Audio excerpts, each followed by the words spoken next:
صل على سيدنا ومولانا محمد وعلى جی ناظرین و سامعین، پروگرام یاد الہی میں روزانہ عظیم ہستیوں کے تذکارے پاک کیے جاتے ہیں، اور اس کے ساتھ ساتھ کچھ ایسے موضوعات پر گفتگو بھی ہوتی ہے جن سے آپ کو رہنمائی حاصل ہوتی ہے۔ آج بھی شہدائے احد میں سے ایک عظیم ہستی سیدنا عمر بن جموح رضی اللہ تعالی عنہ آپ کے تذکارے پاک ہوں گے۔ صحابی رسول ہیں، اور سب سے بڑا شرف، سب سے بڑا مقام، سب سے اہم فضیلت اور درجہ وہ صحابیت کا آپ کو حاصل ہے۔ اور صحابہ کرام علیہم الرضوان تمام کے تمام وہ ہستیاں ہیں کہ جن کے بارے میں اللہ سبحانہ و تعالی نے قرآن مجید فرقان حمید میں یوں بھی ارشاد فرمایا وَكُلًّا وَعَدَ اللَّهُ الْحُسْنَى، کہ تم سب کے ساتھ اللہ سبحانہ و تعالی کا بھلائی کا، عمدگی کا، جنت کا، خیر کا وعدہ ہے۔ یعنی تمام کے تمام صحابہ کرام علیہم الرضوان خود بھی بھلائی کا پیکر ہیں، خیر کا پیکر ہیں، اور جنتی اعمال کا پیکر ہیں، اور اس کے ساتھ ساتھ بروز محشر اور قیامت کے دن اور آخرت میں بھی اللہ سبحانہ وتعالی نے ان کے لیے بھلائی ہی کا وعدہ فرمایا ہے۔ یہاں پر حسنہ سے مراد مفسرین نے جنت بھی لکھا ہے،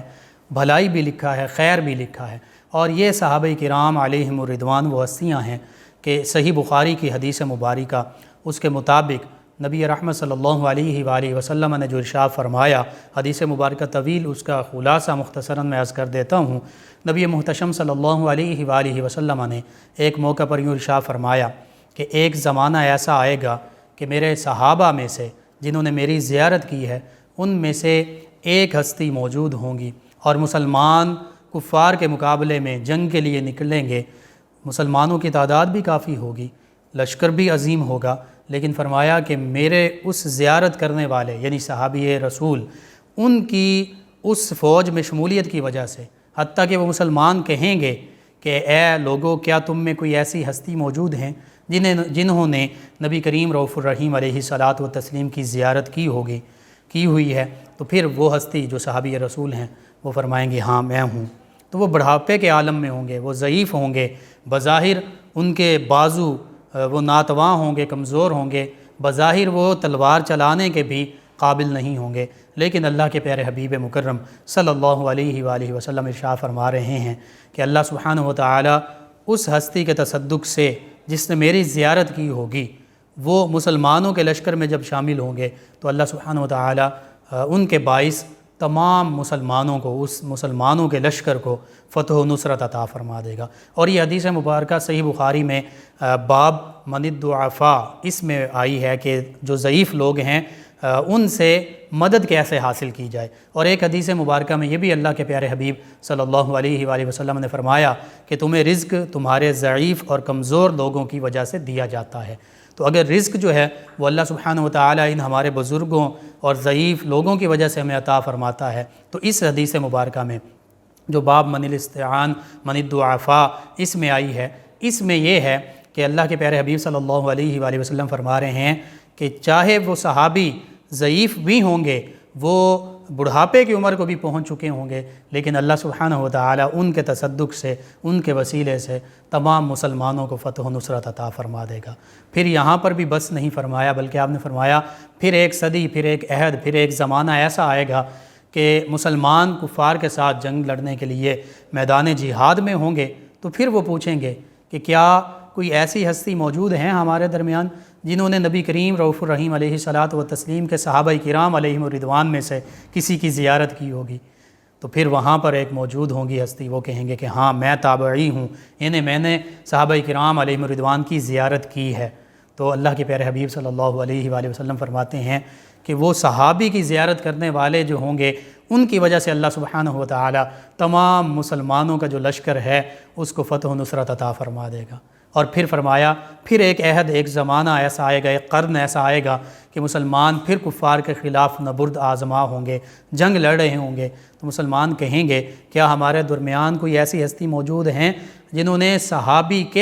کی زیارت کی ہو، یعنی جنہوں نے تابعی کی زیارت کی ہو، جو تبع تابعی ہوں۔ تو اس موقع پر ایک بزرگ جو ہیں وہ فرمائیں گے ہاں میں نے ان ہستیوں کی زیارت کی ہے جنہوں نے صحابہ کرام کی زیارت کی تھی، یعنی تابعین کی زیارت کی ہے۔ تو اللہ کے پیارے حبیب صلی اللہ علیہ وآلہ وسلم فرماتے ہیں کہ اللہ سبحانہ و تعالی اس بزرگ ہستی کے تصدق سے، اس تبع تابعی کے تصدق سے تمام مسلمانوں کو فتح و نصرت عطا فرما دے گا۔ تو ناظرین و سامعین، یہ عظیم ہستیاں صحابہ کرام ہوں، تابعین ہوں، تبع تابعین ہوں، یہ نبی رحمت صلی اللہ علیہ وآلہ وسلم کے اس فرمان میں آتے ہیں اور اس فرمان کے مصداق ہیں جس میں آپ نے فرمایا خیر القرون قرنی ثم الذین یلونہم ثم الذین یلونہم۔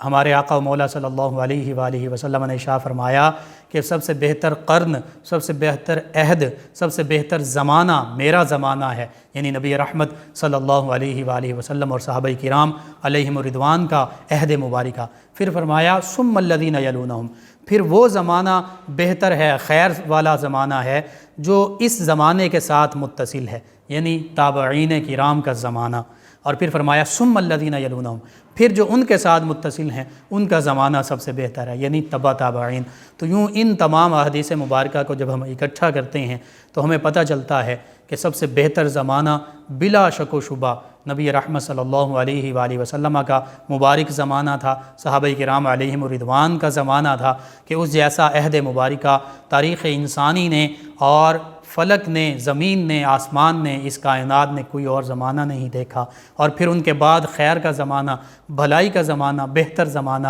تابعین کرام کا زمانہ ہے، اور پھر ان کے بعد تبع تابعین کا زمانہ ہے۔ اور یہ وہ ہستیاں ہیں کہ جن کے تصدق سے اللہ سبحانہ و تعالی مسلمانوں پر رحمتیں بھی فرماتا ہے، حتیٰ کہ میدان جہاد میں ان کو ان ہستیوں کے تصدق سے فتح و نصرت بھی عطا فرماتا ہے۔ تو انہی ہستیوں میں سے ایک سیدنا عمر بن جموح رضی اللہ عنہ بھی ہیں۔ اور پھر صحابی، ظاہری لفظ جو ہے صاحب سے ہے، صاحب کا معنی ہے کسی کی صحبت اختیار کرنے والا، کسی کے پاس بیٹھنے والا، لیکن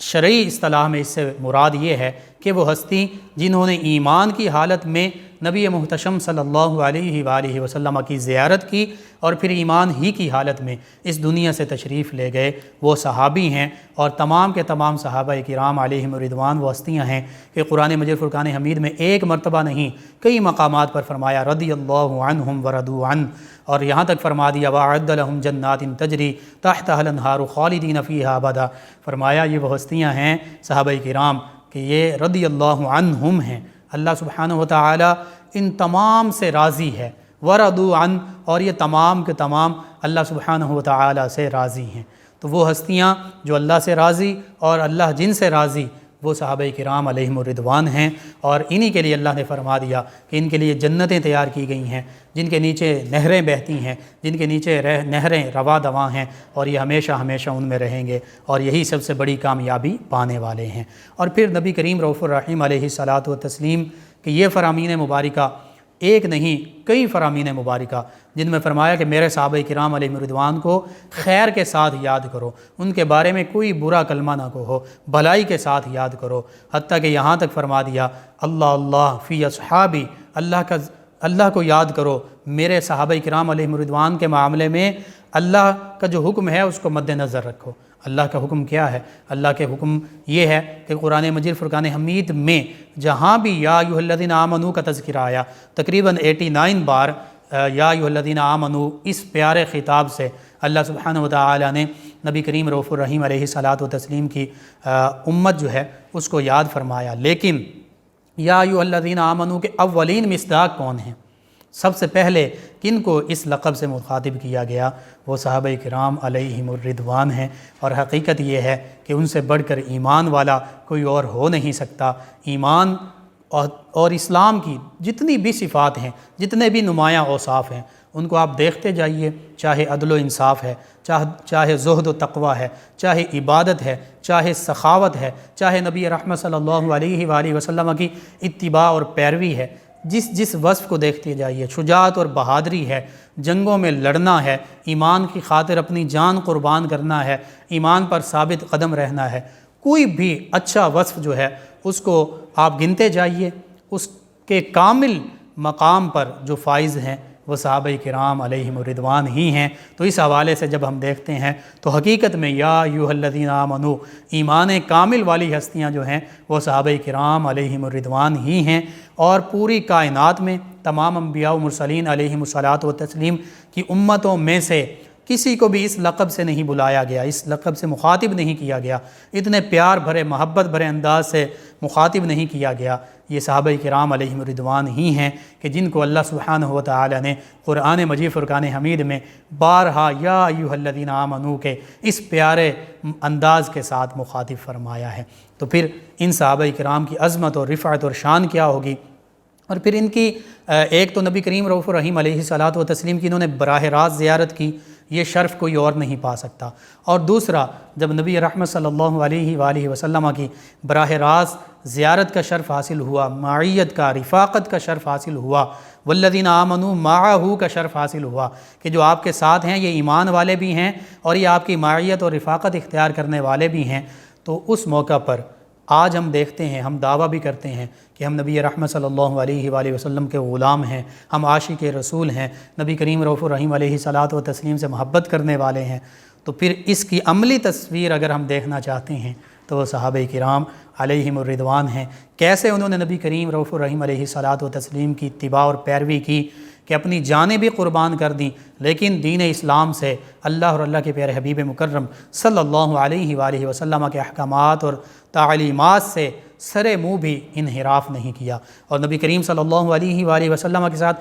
محبت کا یہ عالم تھا۔ احادیث مبارکہ میں موجود ہے، سیرت کی کتب میں موجود ہے، نبی کریم رؤوف الرحیم علیہ الصلاۃ والتسلیم وضو فرماتے ہیں تو صحابہ کرام علیہم الرضوان وہ وضو کا پانی زمین پر نہیں گرنے دیتے، اپنے ہاتھ نیچے کر لیتے ہیں، وہ پانی اپنے ہاتھوں میں لیتے ہیں اور پھر برکت کے لیے اس پانی کو اپنے چہروں پر مل لیتے ہیں، اپنے جسموں پر مل لیتے ہیں۔ نبی محتشم صلی اللہ علیہ وآلہ وسلم منہ مبارکہ ترشواتے ہیں، اپنے بال مبارکہ جو ہیں وہ چھوٹے کرواتے ہیں، ترشواتے ہیں، تو اس موقع پر صحابہ کرام علیہم الرضوان وہ منہ مبارکہ جو ہیں وہ برکت کے لیے اپنے پاس رکھ لیتے ہیں، امہات المومنین کے پاس موجود، حتیٰ کہ نبی محتشم صلی اللہ علیہ وآلہ وسلم کے وصال مبارکہ کے بعد ان منہ مبارکہ کو پانی میں ڈبویا جاتا اور پانی ان مریضوں کو پلا دیا جاتا تو اللہ سبحانہ و تعالی شفا عطا فرماتا۔ اسی طرح نبی کریم صلی اللہ علیہ وآلہ وسلم اپنے فسد پچھنے لگواتے، وہ خون نکلواتے تو صحابہ کرام علیہم الرضوان کو فرماتے کہ اسے کہیں انڈے لاؤ، تو صحابہ کرام علیہم الرضوان اسے پی لیا کرتے۔ غالباً سیدنا عبداللہ ابن عباس رضی اللہ عنہما انہوں نے بھی ایک موقع پر اسے پی لیا، تو نبی کریم صلی اللہ علیہ وآلہ وسلم نے جب پوچھا کہ عبداللہ وہ خون کا کیا کیا، تو عرض کرنے لگے یا رسول اللہ صلی اللہ علیہ وسلم میں نے تو پی لیا ہے۔ تو نبی کریم صلی اللہ علیہ وآلہ وسلم نے فرمایا کہ اب تم پر جہنم کی آگ حرام ہے، یعنی نبی کریم صلی اللہ علیہ وآلہ وسلم سے نسبت رکھنے والی جو چیز ہے اس پر بھی جہنم جو ہے اس کی آگ اثر نہیں کر سکتی۔ اس کی ایک بڑی مثال وہ ہے کہ نبی رحمت صلی اللہ علیہ وآلہ وسلم سیدنا انس بن مالک رضی اللہ عنہ ان کے جب گھر تشریف لے جایا کرتے تو وہ ایک دسترخوان کا جو کپڑا ہوتا اس سے نبی کریم صلی اللہ علیہ وآلہ وسلم اپنے دست مبارکہ جو ہیں، ہاتھ مبارکہ جو ہیں پوچھ لیا کرتے، صاف کر لیا کرتے۔ تو سیدنا انس بن مالک رضی اللہ عنہ فرماتے ہیں کہ وہ جو دسترخوان کا وہ جو کپڑا تھا وہ حصہ تھا، ہم اسے جب صاف کرنا ہوتا تو ہم اسے تندور میں ڈال دیتے، جب تندور میں ڈالتے تو وہ بظاہر جو اوپر چکنائی یا جو چیزیں لگی ہوتیں وہ صاف ہو جاتیں اور کپڑا بالکل صاف ہو کر نکھر کر باہر نکل آتا، کپڑے کو آگ چھوتی نہیں تھی، کیونکہ اس کپڑے کو ہمارے آقا و مولا صلی اللہ علیہ وآلہ وسلم کے دست مبارکہ لگ چکے تھے۔ تو جس چیز کو نبی کریم رؤوف الرحیم علیہ الصلاۃ والتسلیم سے نسبت حاصل ہو گئی اسے کبھی بھی آگ نہیں چھو سکتی، آگ کبھی نقصان نہیں پہنچا سکتی۔ حتیٰ کہ نبی رحمت صلی اللہ علیہ وآلہ وسلم نے اسے غزوہ احد کے موقع پر وہ ہند جس نے سیدنا امیر حمزہ رضی اللہ عنہ ان کا کلیجہ چبانے کی کوشش کی اور پھر وہ چبا نہ سکی تو واپس اگل دیا، تو نبی رحمت صلی اللہ علیہ وآلہ وسلم نے فرما دیا تھا اسی موقع پر کہ اگر یہ کلیجہ چبا لیتی تو کیونکہ سیدنا امیر حمزہ رضی اللہ عنہ کو مجھ سے نسبت حاصل تھی تو ہند کو کبھی جہنم کی آگ نہ چھو سکتی۔ تو پھر نبی کریم صلی اللہ علیہ وآلہ وسلم کے ساتھ جو نسبت رکھنے والی ہستیاں ہیں ان کی نسبت سے جو چیزیں ہیں ان کو آگ نہیں چھو سکتی، نہ اس دنیا کی آگ چھو سکتی ہے نہ جہنم کی آگ چھو سکتی ہے۔ تو نبی محتشم صلی اللہ علیہ وآلہ وسلم کی عظمت اور شان کیا ہوگی، یہی وجہ ہے کہ نبی کریم رؤوف الرحیم علیہ الصلاۃ والتسلیم سے نسبت رکھنے والے صحابہ کرام علیہم الرضوان وہ ہستیاں ہیں کہ ان کے بارے میں کبھی گمان بھی نہیں کیا جا سکتا کہ معاذ اللہ ثم معاذ اللہ یہ جہنم کی آگ انہیں چھوئے گی یا یہ جہنم میں جائیں گے۔ اسی لیے اللہ نے فرما دیا وَكُلًّا وَعَدَ اللَّهُ الْحُسْنَى، ان سب صحابہ کرام علیہم الرضوان کے ساتھ جنت کا وعدہ ہے، بھلائی کا وعدہ ہے۔ اور وَأَعَدَّ لَهُمْ جَنَّاتٍ تَجْرِي، نہ صرف سورۃ توبہ میں فرمایا بلکہ سورۃ توبہ میں 2-3 مقام پر فرمایا، پھر سورہ بینہ میں فرمایا، سورہ مجادلہ میں فرمایا، کتنی صورتوں میں کئی مقامات پر، سورہ صف میں فرمایا۔ اللہ سبحانہ وتعالی نے بارہا یہ وعدہ فرما دیا کہ ان کے لیے تو جنتیں تیار کی گئی ہیں، ان کے لیے بھلائی کا وعدہ ہے۔ اور وجہ کیا ہے؟ کیونکہ ان ہستیوں کو نبی کریم رؤوف الرحیم علیہ الصلاۃ والتسلیم سے نسبت ہو گئی، اور ہم بھی ان تمام نسبتوں کا حیا کرتے ہیں، اسی لیے ہم تمام صحابہ کرام علیہم الرضوان سے محبت کرتے ہیں، جیسے کہ اللہ اور اس کے پیارے حبیب صلی اللہ علیہ وآلہ وسلم ان سے محبت کرتے ہیں اور ان سے محبت کرنے کا ہمیں حکم دیتے ہیں۔ سیدنا عمر بن جموح رضی اللہ عنہ یہ وہ ہستی ہیں کہ یہ شہید احد بھی ہیں، اور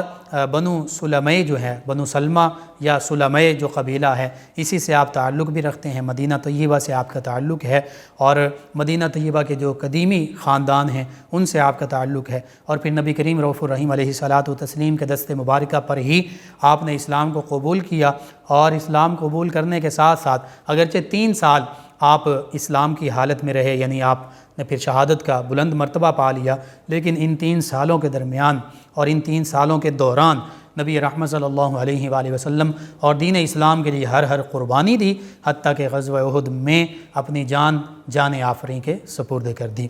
اللہم صلی علی سیدنا و مولانا محمد وعلی آپ سماعت فرما رہے ہیں پروگرام یاد الہی۔ ناظرین و سامعین، آج شہدائے احد میں سے ایک عظیم ہستی سیدنا عمر بن جموح رضی اللہ تعالیٰ عنہ آپ کے تذکارے پاک ہو رہے ہیں۔ آپ عظیم صحابہ کرام میں شامل ہیں،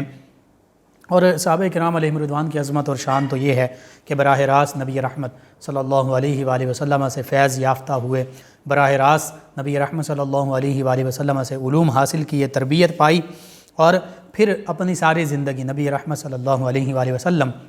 اور دین اسلام کی خاطر گزار دی، جان نثاری اور تابعداری میں گزار دی، حتیٰ کہ اپنے تن من دھن، اپنا گھر بار، مال و دولت، اولاد تک سب دین اسلام کی خاطر قربان کر دیا۔ شوال 3 ہجری میں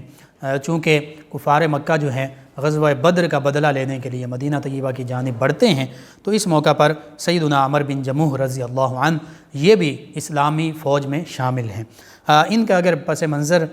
بیان کیا جائے، خاندانی پس منظر، تو بنو سلمہ سے تعلق رکھتے ہیں، اسی وجہ سے سلمئی کہلاتے ہیں، اور آپ کا نام عمر ہے۔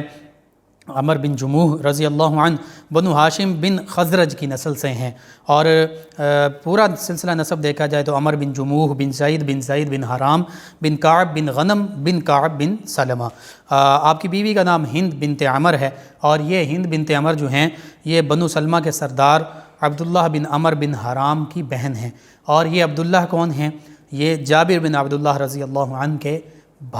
والد گرامی ہیں، تو یوں سیدنا جابر بن عبداللہ رضی اللہ عنہ کی یہ سگی پھپھو بنتی ہیں عمر بن جموح رضی اللہ عنہ کی جو زوجہ ہیں۔ تو یوں سیدنا عبداللہ بن جابر رضی اللہ عنہ بھی اسی خاندان سے ہیں، اسی قبیلے سے ہیں، اور ان کے والد جو ہیں وہ بھی اسی قبیلے سے ہیں۔ تو یہ ان کا خاندانی پس منظر۔ پھر سیدنا عمر بن جموح رضی اللہ عنہ، ان کے 4 بیٹے ہیں، اور چاروں کے چاروں نبی کریم صلی اللہ علیہ وآلہ وسلم کے غلام ہیں، انہی صحابیت کا بلند مقام پر فائز ہیں، اور ان کے نام یہ ہیں سیدنا معاذ بن عمر، سیدنا معوذ بن عمر، سیدنا خلاد بن عمر، اور سیدنا عبد الرحمن بن عمر رضی اللہ عنہم۔ تو یوں یہ سارے کا سارا گھرانہ جو ہے یہ اسلام ہی میں موجود ہے، اسلام میں شامل ہے، اور اسلام ہی سے تعلق رکھتا ہے، نبی رحمت صلی اللہ علیہ وآلہ وسلم سے قریبی تعلق رکھتا ہے۔ اب ان کی چونکہ مدینہ طیبہ کی میں ولادت ہے ان کی، اور یثرب اس وقت کہا جاتا تھا نبی رحمت صلی اللہ علیہ وآلہ وسلم کی ولادت باسعادت سے پہلے، اور جس طرح مکہ المکرمہ میں حتیٰ کہ خانہ کعبہ میں کفار مکہ جو ہیں انہوں نے بت رکھے ہوئے، تو بتوں کی پوجا کرتے تھے، لات، منات، عزا، مختلف قسم کے بت ہیں، مختلف نام دیے ہوئے ہیں۔ اسی طرح یہاں پر یثرب میں، یعنی مدینہ طیبہ میں جو بھی یثرب ہے، یہاں پر بھی لوگ جو ہیں، چند قبائل جو ہیں وہ بتوں کی پوجا کرتے تھے، کچھ یہود بھی تھے، کچھ دین ابراہیمی کی بھی پیروی کرنے والے تھے۔ بہرحال حضرت عمر بن جموح رضی اللہ عنہ اسلام لانے سے پہلے یہ بھی بتوں ہی کی پوجا کرتے تھے اور بتوں کے نگران تھے مدینہ طیبہ میں، اور لکڑی کا ایک بت بنا کے رکھا ہوا تھا، منات اس کا نام تھا، یہ اس کی پوجا کیا کرتے تھے، اس کی پرستش، اس کی عبادت کیا کرتے تھے۔ اور بیعت عقبہ ثانیہ، اس کے بعد جب مدینہ طیبہ کے کئی لوگ مسلمان ہوئے، حتیٰ کہ آپ کے اہل و عیال بھی، گھرانے میں سے بھی لوگ مسلمان ہونے لگے، آپ کے ایک بیٹے جو ہیں وہ بھی مسلمان ہوئے، تو سیدنا مصعب بن عمیر رضی اللہ عنہ، جن کو نبی رحمت صلی اللہ علیہ وآلہ وسلم نے خصوصی طور پر مدینہ طیبہ میں تبلیغ کے لیے بھیجا تھا، دین اسلام کا پیغام پہنچانے کے لیے بھیجا تھا، تو ان کی تبلیغ کی بدولت سیدنا سعد بن معاذ اور عبداللہ بن عمر بن حرام یہ اسلام لائے، حتیٰ کہ قبیلہ اوس اور خزرج جو انصار کے قبائل ہیں، ان کے سردار بھی اسلام قبول کرنے لگے۔ تو اس موقع پر سیدنا عمر بن جموح رضی اللہ عنہ چونکہ ابھی ایمان نہیں لائے، تو ان کے بیٹے جو ہیں معاذ، انہوں نے اسلام قبول کر لیا۔ جب انہوں نے اسلام قبول کیا تو یہ اپنی اہلیہ ہند سے کہنے لگے کہ میرا بیٹا تو بے دین ہو گیا ہے، اور یہ بھی کہنے لگے کہ اپنے بیٹے کو بلا کر پوچھا کہ بس بھائی میرے بیٹے تم یہ بتاؤ کہ تم بے دین کیوں ہو گئے ہو، تم نے یہ دین کیوں قبول کیا؟ تو سیدنا معاذ بن عمر رضی اللہ عنہ انہوں نے پھر اپنے والد گرامی جو بھی اسلام نہیں لائے، حضرت عمر بن جموح رضی اللہ عنہ، ان کو سورہ فاتحہ جو ہے یہ پڑھ کر سنائی۔ بسم اللہ الرحمن الرحیم، الحمدللہ رب العالمین، الرحمن الرحیم، مالک یوم الدین، ایاک نعبد و ایاک نستعین، اہدنا الصراط المستقیم۔ جب یہ سورہ فاتحہ پڑھ رہے ہیں تو چونکہ عربی تھے تو بہت اس کی تلاوت میں محو ہو گئے، اور اپنے بیٹے سے کہنے لگے کہ ایک بیٹے کیا یہ اتنا پرتاثیر کلام ہے؟ یہ تو بہت عجیب و غریب کلام ہے۔ تو بیٹے نے جو مسلمان ہو چکے تھے انہوں نے کہا کہ والد گرامی یہ پورا قرآن مجید فرقان حمید جو ہے یہ اللہ ہی کی طرف سے نازل کرتا ہے، اور بالکل بہت پرتاثیر ہے، اللہ کا پیغام ہے جو اللہ نے ہم تک پہنچایا ہے، حق کا پیغام ہے۔ تو بس اس دن جو ہیں عمر بن جموح رضی اللہ عنہ یہ کہتے ہیں کہ میں نے سوچنا شروع کر دیا اور اپنے قوم کے لوگوں سے بھی مشورہ کیا، حتیٰ کہ یہ کہتے ہیں کہ میں نے کہا کہ میں منات سے مشورہ کروں گا، یہ نہیں وہ بت جو ہے۔ پھر اس بت کے پاس پہنچے بھی اور بت سے کہنے لگے کہ بتاؤ کہ کیا مجھے اسلام قبول کر لینا چاہیے؟ ہوتا یہ تھا ان کے خاندان میں، ان کے قبیلے میں طریقہ یہ تھا کہ عام طور پر اس بت کے پیچھے ایک بوڑھی عورت کو کھڑا کر دیا جاتا اور پھر بت سے سوال کیے جاتے، بوڑھی عورت کوئی نہ کوئی جواب دیتی، تو بوڑھی عورت جو جواب دیتی اس کے مطابق عمل کیا جاتا۔ لیکن انہوں نے کہا نہیں، آج میں ڈائریکٹ ہی منات سے، جس کو ہم خدا سمجھتے ہیں نا، اس سے سوال کروں گا، اسی سے مشورہ کر لیتا ہوں۔ تو بس وہ منات بت کے سامنے جا کے کھڑے ہو گئے جو لکڑی کا بنایا ہوا تھا، اور اس کے سامنے کھڑے ہو کر کہتے ہیں کہ ایک آدمی آیا ہے جو ہمیں تیری عبادت سے روکتا ہے، تیری تعظیم سے روکتا ہے، تیری پرستش سے روکتا ہے، اور تجھے چھوڑ دینے کا حکم دیتا ہے۔ تو کہتے ہیں کہ مجھے یہ اچھا تو نہیں لگا، لیکن میں تجھ سے مشورہ کرنے کے لیے آیا ہوں، میں تجھ سے مشورہ کیے بغیر اس سے بیعت نہیں ہوں گا۔ یعنی سیدنا مصعب بن عمیر رضی اللہ عنہ جو ہیں یہ نبی رحمت صلی اللہ علیہ وآلہ وسلم کے وکیل کے طور پر ان کی جانب سے لوگوں کو اسلام کی تعلیم بھی دیتے، بیعت بھی کرتے، اور پھر نبی رحمت صلی اللہ علیہ وآلہ وسلم سے بھی بیعت ہو جاتے۔ لیکن منات بدھ کی طرف سے نہ کوئی جواب آیا، نہ کوئی جواب آنا تھا۔ تو کہتے ہیں کہ اس سے کہنے لگے میرا خیال یہ ہے کہ تو مجھ سے ناراض ہو گیا ہے، اور پھر وہیں کھڑے کھڑے اس بت کو توڑ دیا اور اسلام قبول کر لیا۔ یعنی اللہ سبحانہ و تعالی جس کے دل میں اسلام کی جانب رغبت ڈال دے، ہدایت کا ارادہ فرما دے، اور خود بھی ہدایت کی طرف مائل ہو، تو اللہ فرماتا ہے جو ہدایت چاہتا ہے ہم ان سے ہدایت عطا فرما دیتے ہیں۔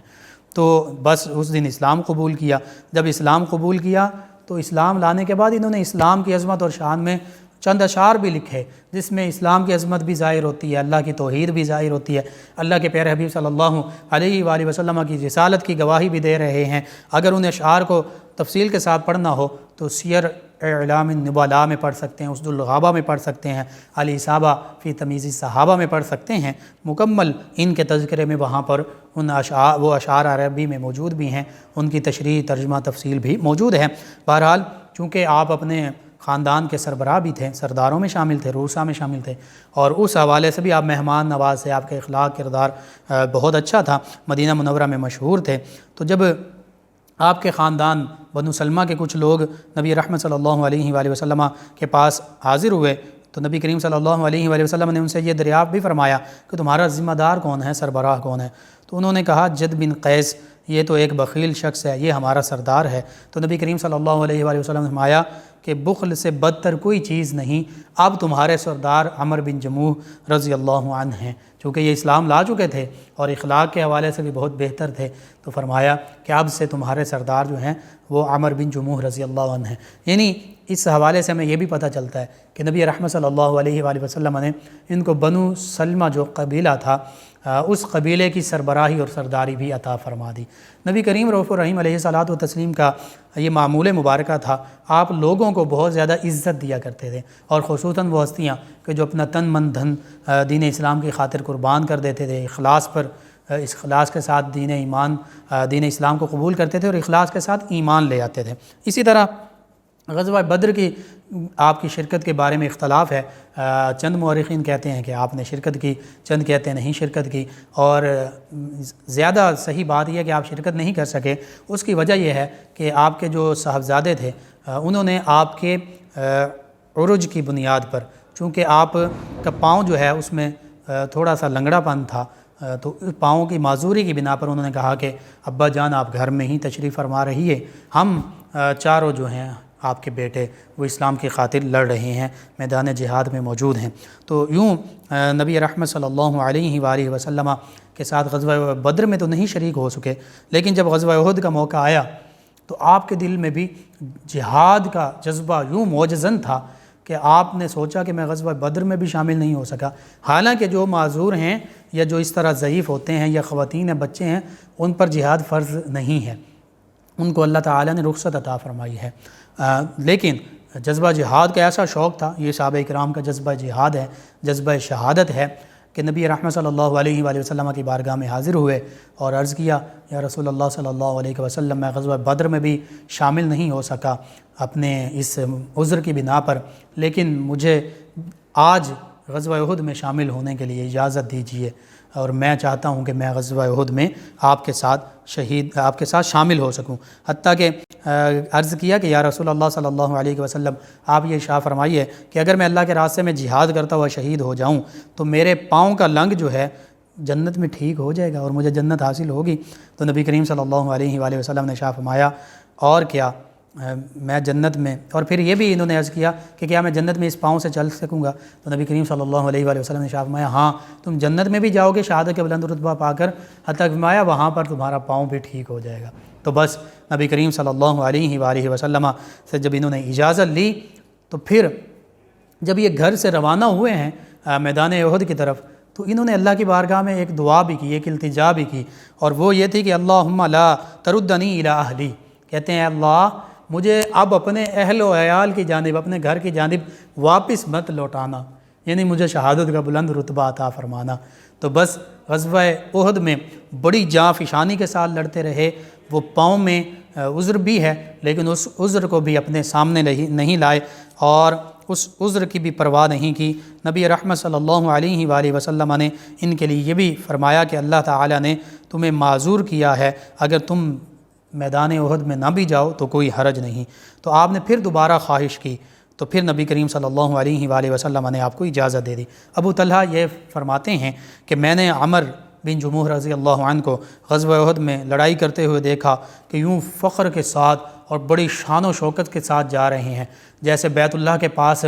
کفار کے سامنے پہلے 4 طواف کے جو چکر ہیں ان میں رمل کرنا، یعنی اکڑ کر چلنا ضروری ہے، کفار پر رعب و دبدبہ قائم کرنے کے لیے ضروری تھا اس وقت، اور یہ سنت قائم ہو گئی، جاری ہو گئی۔ اسی طرح میدان احد میں بھی کفار کے سامنے یوں اکڑ کر چل رہے ہیں اور اپنی ہیبت اور رعب اور دبدبہ دکھا رہے ہیں کہ اگر میرے پاؤں میں معذوری ہے تو اس سے مجھے کمزور مت سمجھنا، میں بالکل جہاد کے لیے تیار ہوں۔ تو جب یوں ایسی حالت میں اور ایسی عظیم شان کے ساتھ چلتے ہوئے جا رہے ہیں تو ساتھ یہ بھی کہتے جا رہے ہیں کہ اللہ کی قسم میں تو جنت کا مشتاق ہوں، میں جنت کا طالب ہوں۔ تو حضرت عمر رضی اللہ عنہ یہ اپنے بیٹوں کے ساتھ یوں میدان جنگ میں اترے اور میدان جنگ میں اپنے بیٹے خلاد بن عمر ان کے ساتھ لڑتے رہے، حتیٰ کہ مشرکین کی صفوں میں گھس گئے، ان کو واصل جہنم کرتے رہے، اور دونوں باپ بیٹے بہت زیادہ بہادری کے ساتھ لڑے۔ بالآخر سیدنا عمر بن جموح رضی اللہ عنہ ان کے گرد مشرکین نے گھیرا ڈالا اور گھیراؤ کر آپ پر تلواروں کے وار کیے، اور اس تلواروں کے وار کے ساتھ ہی آپ رضی اللہ عنہ اور آپ کے بیٹے خلاد بن عمر رضی اللہ عنہ اور آپ ہی کے غلام سلیم رضی اللہ عنہم یہ سبھی شہید ہو گئے۔ یوں بنو سلمہ کا جو یہ قبیلہ ہے، انہوں نے میدان احد میں بہت بڑی قربانیاں دی۔ سیدنا عمر بن جموح رضی اللہ عنہ نہ صرف اپنی قربانی دی، اپنے بیٹے کی قربانی دی، بلکہ اس کے ساتھ ساتھ ایک غلام جو ہے انہوں نے بھی شہادت کا بلند مقام فرمایا۔ اور جب نبی رحمت صلی اللہ علیہ وآلہ وسلم ان کے قریب سے گزرے تو پھر اس موقع پر آپ نے ارشاد فرمایا کہ میں دیکھ رہا ہوں کہ عمر بن جموح کا لنگڑا پاؤں جنت میں ٹھیک ہو گیا ہے اور وہ اس سے جنت میں چل پھر رہے ہیں۔ یعنی نبی رحمت صلی اللہ علیہ وآلہ وسلم نے جو ان کو جنت کی خوشخبری عطا فرمائی اور فرمایا کہ جنت میں بھی آپ جائیں گے شہادت کا بلند رتبہ پا کر، اور پھر آپ کا پاؤں بھی ٹھیک ہو جائے گا۔ آپ اس کو ملاحظہ فرما رہے ہیں کہ وہ جنت میں ان کا پاؤں ٹھیک بھی ہو گیا ہے اور وہ اپنے ٹھیک پاؤں کے ساتھ چل پھر رہے ہیں۔ یعنی اللہ سبحانہ وتعالی نے آپ کی دعا کو مستجاب بھی فرما دیا، نبی رحمت صلی اللہ علیہ وآلہ وسلم کی اس خوشخبری کو پورا بھی فرما دیا۔ اور اسی طرح پھر اس موقع پر ایک بہت عجیب و غریب واقعہ یہ بھی پیش آیا کہ جب آپ کے جسد اطہر کو شہادت کے بعد اونٹ پر لاد کر مدینہ طیبہ کی جانب واپس لے جایا جا رہا تھا کہ مدینہ طیبہ میں ان کو دفن کیا جائے گا، تو اس موقع پر جب آپ کے اونٹ کو مدینہ طیبہ کی جانب ہانکا جاتا تو وہ ادھر رخ نہ کرتا، ادھر آگے نہ چلتا، آگے نہ بڑھتا، بلکہ وہیں بیٹھ جاتا اور پیچھے کی جانب میدان احد کی جانب رخ کر لیتا۔ بڑی صحابہ کرام علیہ رضوان بڑے حیران ہوئے، بڑے پریشان ہوئے۔ کئی دفعہ اس اونٹ کو مدینہ طیبہ کی جانب ہانکنے کی کوشش کی گئی، لیکن وہ اونٹ مدینہ طیبہ کی جانب نہیں جا رہا تھا۔ اس موقع پر نبی رحمت صلی اللہ علیہ وآلہ وسلم کی بارگاہ میں عرض کیا گیا، یا رسول اللہ صلی اللہ علیہ وسلم یہ کیا معاملہ ہے کہ ان کا اونٹ جو ہے ہم اس کو مدینہ طیبہ کی جانب ہانکتے ہیں، لیکن وہ مدینہ طیبہ کی جانب نہیں جاتا، وہ پیچھے کی جانب چلنا شروع کر دیتا، پیچھے کی جانب تو چلتا ہے، میدان احد کی جانب تو جاتا ہے، لیکن مدینہ طیبہ کی جانب نہیں جاتا، ہم نے بڑی کوشش کر لی ہے۔ نبی رحمت صلی اللہ علیہ وآلہ وسلم نے ان کی اہلیہ محترمہ سے پوچھا کہ اے ہند بتاؤ، جب یہ گھر سے چلے تھے تو کیا انہوں نے کوئی بات کہی تھی؟ تو اس موقع پر ہند جو ہیں انہوں نے کہا، سیدنا عمر بن جموح رضی اللہ عنہ کی جو اہلیہ محترمہ ہیں، انہوں نے کہا کہ ہاں یا رسول اللہ صلی اللہ علیہ وسلم،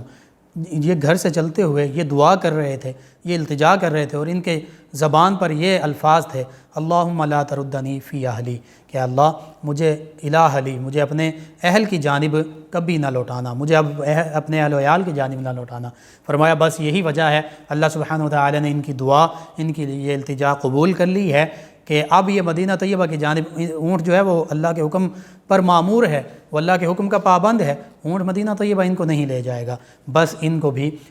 میدان احد میں جہاں دیگر شہدائے احد ہیں وہیں ان کو بھی دفن کیا جائے۔ یہ اللہ سبحانہ وتعالی کے فیصلے ہوا کرتے ہیں، یہ عظمتیں، یہ رفعتیں، شانیں ہیں کہ اللہ کے جو یہ نیک بندے ہیں، نبی رحمت صلی اللہ علیہ وآلہ وسلم سے بڑھ کر کون عظمت والا ہے، صحابہ کرام سے بڑھ کر کون عظمت والا ہے، کہ وہ جو اللہ سے التجا کر دیتے ہیں، جو خواہش کرتے ہیں، اللہ سبحانہ وتعالی ان کی خواہش، ان کی التجا، ان کی تمنا پوری فرما دیتا ہے۔ کہ نبی رحمت صلی اللہ علیہ وآلہ وسلم نے جنت کی اور جنت میں پاؤں ٹھیک ہونے کی خوشخبری عطا فرمائی، وہ خوشخبری پوری ہو گئی، اور یہ التجا کر رہے ہیں کہ میں اپنے اہل و عیال میں واپس نہ لوٹوں، اے اللہ میں شہادت کا بلند رتبہ پاؤں۔ تو بس اونٹ بھی مامور ہے کہ وہ اہل و عیال کی جانب مدینہ طیبہ کی جانب نہیں لے جا رہا، بلکہ وہیں موجود ہے، وہ پیچھے ہی کی جانب لے جا رہا ہے۔ تو یہ اللہ سبحانہ وتعالی کا ایک فضل، کرم، احسان ہوا کرتا ہے۔ اللہ سبحانہ وتعالی کا یہ ایک ایسا حسن انتظام ہے کہ اللہ تعالیٰ اپنے پیارے بندوں کی التجاؤں کو کبھی واپس خالی نہیں موڑتا۔ اللہم صلی علی سیدنا و مولانا محمد وعلی آپ سماعت فرما رہے ہیں پروگرام یاد الہی۔ ناظرین و سامعین، سیدنا عمر بن جموح رضی اللہ عنہ کے خوبصورت اور پاکیزہ تذکرے ہو رہے ہیں۔ آپ کی عظمت، صحابہ کرام علیہ رضوان کی عظمت اور شان، کہ اپنی زندگیاں، اپنی جانیں، اپنی اولادیں بھی رسول اللہ صلی اللہ علیہ وآلہ وسلم کے حکم پر دین اسلام کی خاطر قربان کر دیتے ہیں۔ حضرت عبد الرحمن بن عبداللہ بن ابی سعصہ یہ کہتے ہیں کہ مجھے یہ بات پہنچی کہ حضرت عمر بن جموح انصاری رضی اللہ عنہ، جن کے آج تذکارے پاک ہو رہے ہیں، یہ اور ان کے بیٹے حضرت عبداللہ بن عمر رضی اللہ عنہما دونوں جنگ احد میں شہید ہوئے اور دونوں کو ایک ہی قبر میں دفن کیا گیا۔ اور اسی طرح امام مالک علیہ رحمہ، انہوں نے اپنی کتاب موطا امام مالک میں لکھا کہ حضرت عبداللہ بن عمر رضی اللہ عنہ کی قبر کے متعلق یہ ذکر کرتے ہیں کہ عبداللہ بن عمر اور عمر بن جموح رضی اللہ عنہما، یعنی دونوں باپ بیٹے، ان کی قبروں کو پانی کی بہاؤ نے کھول دیا تھا۔ ان کے قبور مبارکہ جو ہیں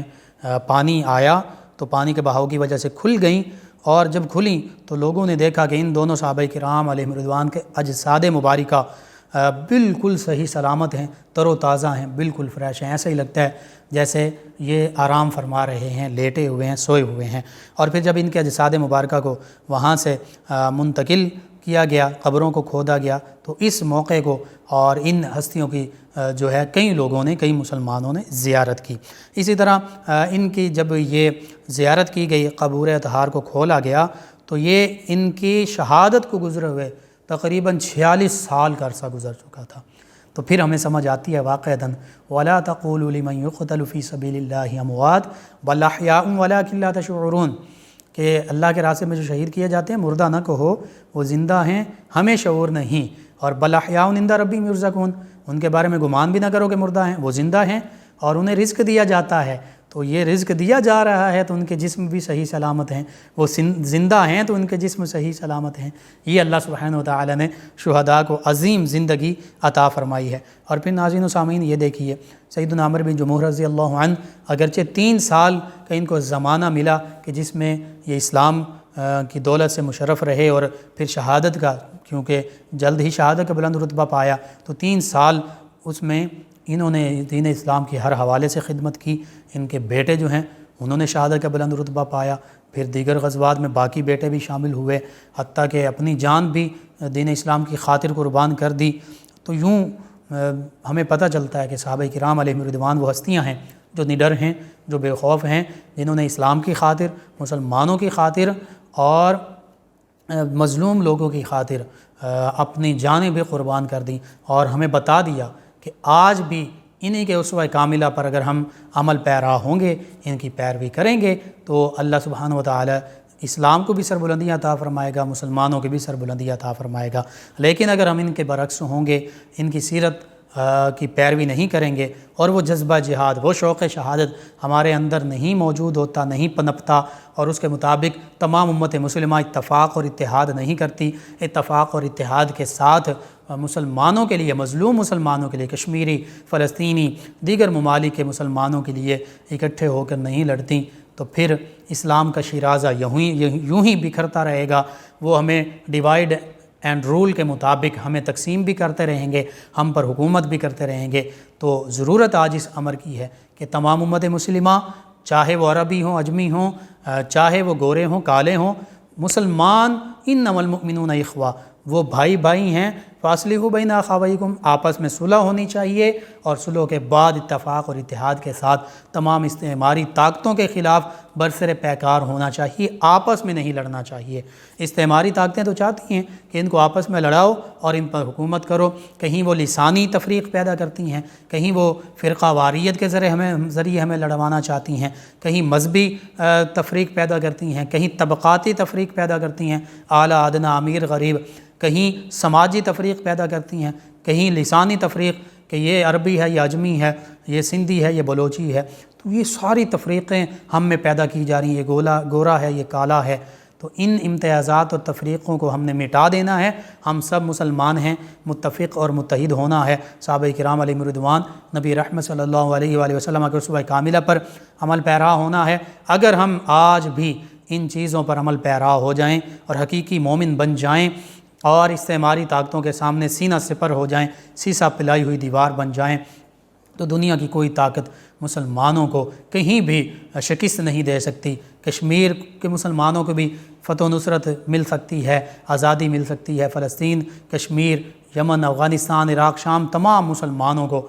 دوبارہ آزادی بھی حاصل ہو سکتی ہے اور تمام عالم اسلام کو سربلندیاں بھی حاصل ہو سکتی ہیں۔ اللہ سبحانہ و تعالیٰ سے دعا ہے کہ اللہ تعالیٰ تمام امت مسلمہ کو متفق اور متحد ہونے کی توفیق عطا فرمائے، اور اس کے ساتھ ساتھ جہاد جو فرض ہو چکا ہے امت مسلمہ پر، اس جہاد کو غزوہ بدر اور غزوہ احد کے تناظر میں اس جہاد پر بھی عمل پیرا ہونے کی توفیق عطا فرمائے، آمین۔ جی ناظرین و سامعین، پروگرام یاد الہی کا وقت ختم ہو جاتا ہے۔ کل 11 بجے ایک مرتبہ پھر آپ سے ملاقات ہوگی پروگرام یاد الہی میں۔ اپنے میزبان محمد لقمان رضا اور ہماری ٹیم کو اجازت دیجیے۔ اللہ نگہبان۔ اللہم صل علی سیدنا و مولانا